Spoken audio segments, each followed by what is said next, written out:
Имено долги години сум во Собранието на Република Македонија и вакво нешто прв пат ни се случува. Прво, немаме добиено кој е човеков и како дошол овде. Секоја чест на функцијата што ја вршите таму, меѓутоа ова е недозволиво. Навистина е прашање вие до службите како дошол и како има право на збор денес. Се знае, председател на управен одбор или директор е тука присутен и малте не има тие обврска кон Собранието, а со тоа и кон граѓаните.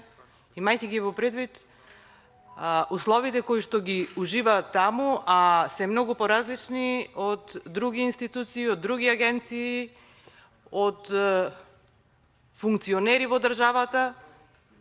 Имајте го во предвид фактор дека бенефитите кои што ги уживаат се поголеми од бенефитите кои што ги уживаат министри, премиери, претеници и така натаму.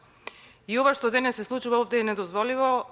Јас сакам еден апел до вас да предложам и до колегите членови на оваа комисија да не дозволиме денес да помине оваа точка, имено да побараме тие што треба да се присутни на комисијата и да образложат.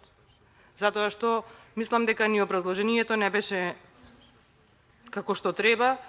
Од табелата која што можевме сите да ја прочитаме, не ни слушнавме нешто повеќе, ни пак сметам дека до овој човек благодарам што дојдовте, меѓутоа ние денес можеме да поставиме некои конкретни и специфични прашања. Благодарам.